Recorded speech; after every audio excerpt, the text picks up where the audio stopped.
Bismillahirrahmanirrahim. Assalamualaikum warahmatullahi wabarakatuh. Waalaikumsalam. Alhamdulillah wassalatu ala sayyidina Rasulillah Sayyidina Muhammad ibni Abdillah wa ala alihi wa sahbihi wa mawala. La hawla wa la quwwata illa billah. Allahumma salli wa sallim wa barik ala sayyidina Muhammad wa ala ali sayyidina Muhammad. Assalamu alayka ya Rasulullah.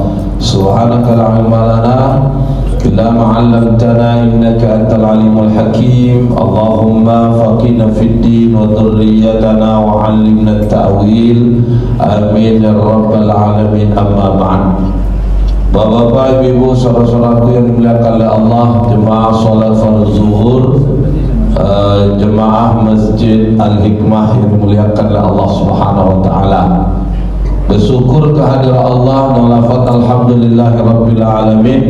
Hingga siang yang mulia ini Allah masih menitipkan banyak nikmat kepada kita, di antaranya nikmat umur, nikmat yang menjadikan kita sampai detik ini masih hidup. Namun perlu dicatat, ketika Allah beri kesempatan hidup pada kita pada siang ini hingga detik ini, itu artinya ada kesempatan bagi kita untuk melakukan perbaikan diri. Karena kita sadar ketika hari ini kita hidup, ada masa di mana kita akan kembali atau meninggalkan kehidupan ini. Ini yang senantiasa diajarkan oleh baginda Nabi kepada kita dalam banyak doa. Misalkan ketika kita bangun dari tidur, di setiap pagi kita diajarkan doa akan demikian. Alhamdulillahilladzi ahyana ba'dama amatana wa ilaihin nusur. Alhamdulillah, segala puji hanya milik Allah. Ahyana ba'dama amatana, yang telah menghidupkan kita dari setelah kita dimatikan.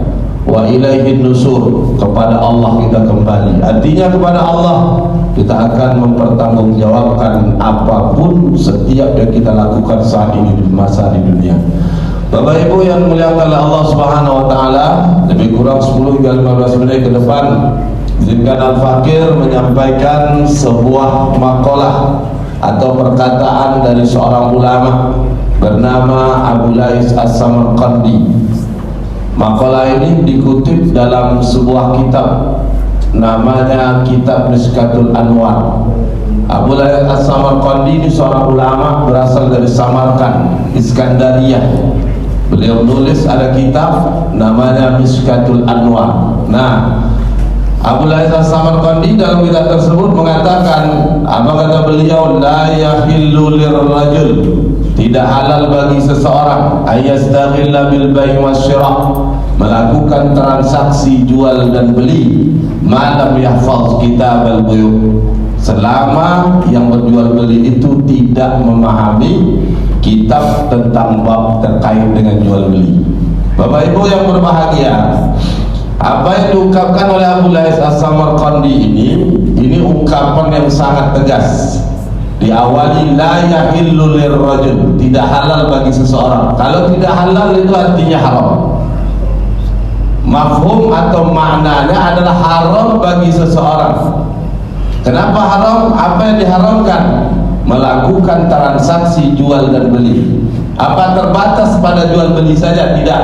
Semua bentuk transaksi bisnis, muamalah yang dilakukan, kecuali orang yang memahami terkait dengan kitab khusus dalam bab jual beli.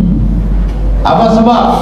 Karena ketika dia tak paham tentang hukum terkait dengan jual beli, maka dipastikan akan melakukan pelanggaran terhadap syariat, melakukan pelanggaran terhadap aturan Allah.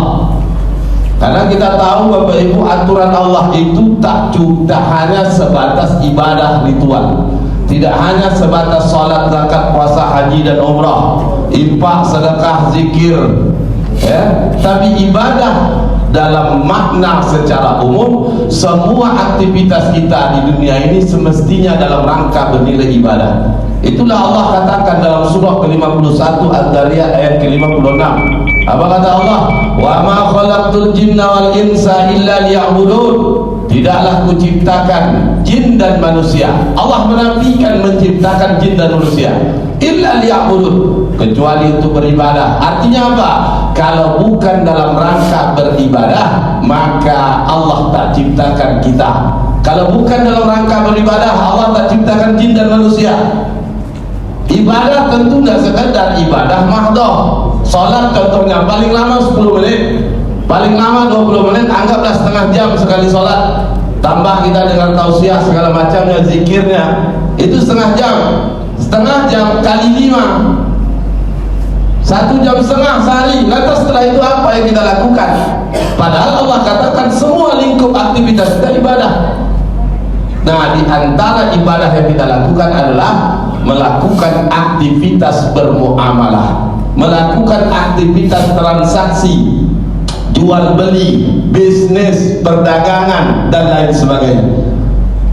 Makanya Abu Lais As-Sarmaqandi mengatakan demikian, tidak halal kalau sekiranya yang bertransaksi itu melakukan transaksi tapi tidak memahami bab tentang jual beli. Ini sejalan apa yang dikatakan oleh Sayyidina Umar bin Khattab radhiyallahu anhu. Apa kata Sayyidina Umar? La yabi fi suqina, jangan kalian berjual beli di pasar kami, illa man qad tafaqqahu fid din, kecuali yang berjual beli itu paham perkara fikih dalam berjual beli. Kalau tak paham, maka apa yang akan terjadi?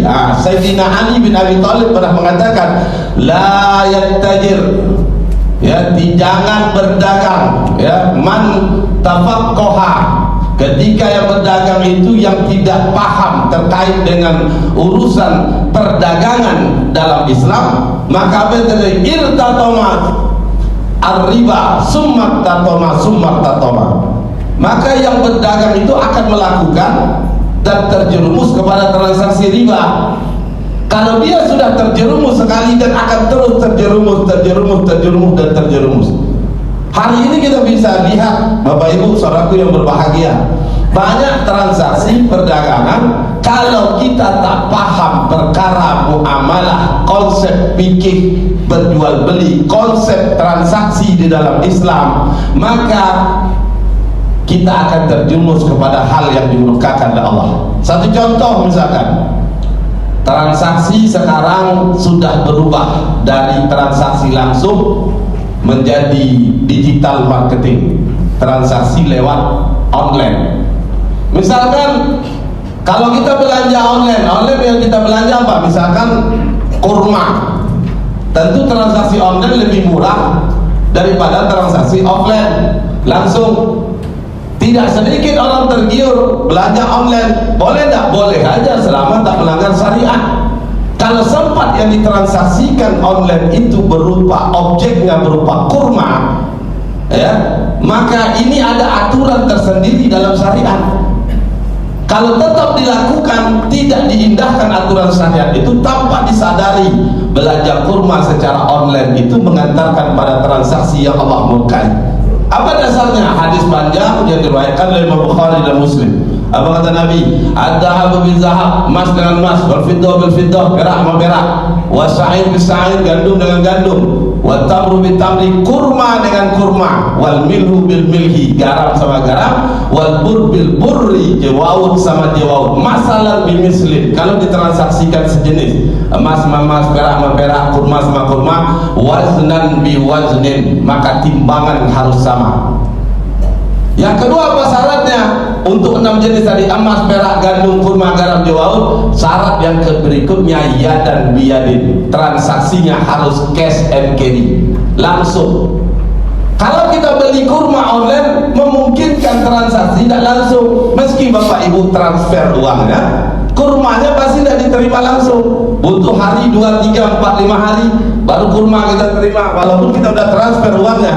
Nah, kalau ini terjadi sesuai dengan hadis tadi, tidak memenuhi syarat kedua ya dan biyadin, transaksinya tidak tunai. Kalau tidak tunai, maka mengantarkan pada riba penundaan. Dalam fikih disebut namanya riba nasi'ah. Ini satu contoh Bapak Ibu, masih banyak contoh yang lain.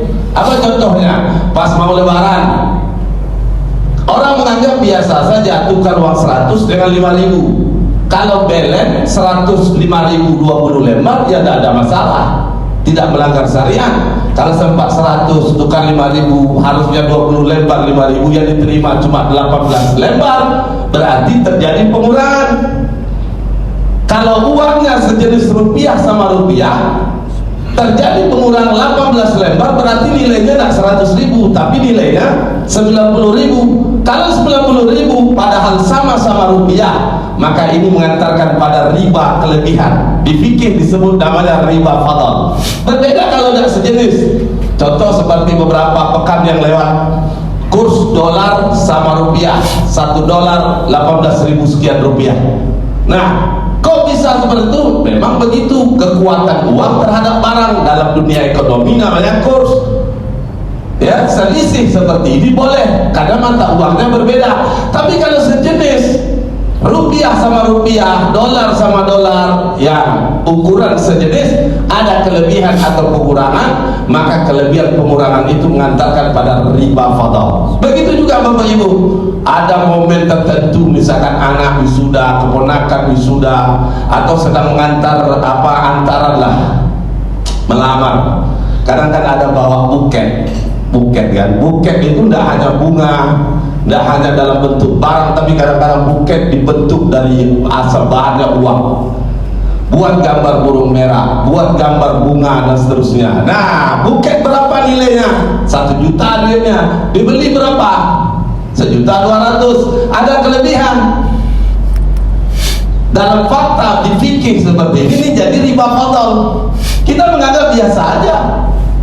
Itulah makanya kata Sayyid Abu Lais As-Samarqandi, la yahillu lirrajul ayyastaqilla bil bai' wasyira. Kalau kita melakukan transaksi jual beli tidak paham malam yahfal kitab al-buyu', maka transaksi jual beli kita mengantarkan pada praktek yang diharamkan oleh Allah. Dan tentunya masih banyak praktek yang lain, misalkan kredit emas, ya, beli emas, emasnya tak ada, itu sudahlah riba, jadi goror. Goror itu jangankan emasnya tidak ada.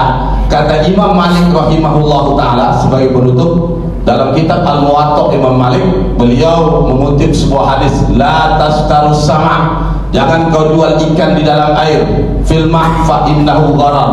Jual ikan dalam air itu hukumnya gharar. Ikannya ada, kata Imam Malik, jangankan ikannya ada, masih di sungai, masih di laut, ikan yang ada dalam penangkaran, tapi ikan itu belum diambil. Dalam kitab Al-Muwatta Imam Malik rahimahullah mengatakan ikan yang seperti itu pun masuk kategori gharar kalau ditransaksikan. Artinya apa? Ikannya mau dijual harus ada ikannya.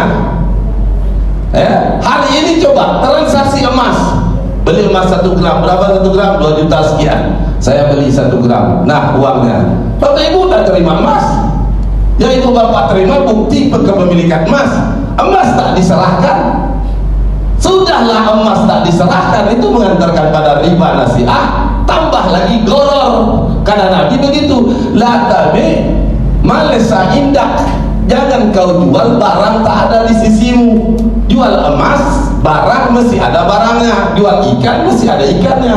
Jual mobil mesti ada mobilnya. Jual rumah mesti ada rumahnya. Kalau yang dijual barangnya tak ada, itu namanya goror dalam Islam. Nabi tegas mengatakan, la tabi malesa indak, jangan kau jual barang dan tak ada di sisimu. Itulah makanya Sayyidina Abu Lais As-Samarqandi mengatakan demikian, tidak halal bagi seseorang yang melakukan transaksi jual dan beli kalau tidak memahami fikih bab terkait dengan jual beli. Oleh karena itu Bapak Ibu yang berbahagia, karena sekian banyaknya aktivitas kita terkait dengan transaksi jual beli, bisnis, perdagangan dan lain sebagainya, interaksi kita satu sama lain, maka di sini penting sekali kita memahami hukum-hukum seputar transaksi atau muamalah dalam Islam. Dengan begitu, insya Allah kita sembah lewat ibadah, Allah pun kita taati dalam perkara muamalah, sehingga ketaatan kita totalitas dan sempurna. Karena kalau tidak, Allah kita sembah di satu sisi, dari sisi sholat ibadah kita menyembah Allah, taati Allah, tapi di sisi lain kita mengundang murkanya Allah, apalagi sampai melakukan transaksi riba. Karena kata Allah tabaraka wa ta'ala dalam surah kedua Al-Baqarah 279, fa illam taf'alu, jika kalian masih melakukan transaksi riba, fa'tanu bihabbi minallah wa rasulih, kumandangkan perang dengan Allah dan Rasulullah. Lantas surga mana? Ridho siapa yang kita cari? Ridho yang kita cari ridho Allah. Surga yang kita masuki surganya Allah. Neraka yang kita khawatirkan adalah nerakanya Allah. Bagaimana mungkin kita bisa masuk ke surga jauh dari neraka, dapat ridho Allah, sementara kita mengundang murkanya Allah dengan cara mengumandangkan perang dengan Allah dan Rasul. Mudah-mudahan apa yang kami sampaikan di waktu yang singkat ini bisa memberikan pencerahan, memotivasi kita semua. Perkara ibadah kita kaji terus, perkara muamalah jangan sempat kita abaikan. Karena terkadang perkara muamalah yang diabaikan, meski ibadah kita fokus dan prioritaskan, tak sedikit ibadah kita rusak disebabkan perkara muamalah ini. Fa'tabiru lil absar la'allakum turhamun. Bismillahirrahmanirrahim. Subhanakallahumma bihamdika nasyhadu an la ilaha illa anta nastaghfiruka wa natubu ilaik. Alhamdulillahirabbil alamin. Wassalamualaikum warahmatullahi wabarakatuh.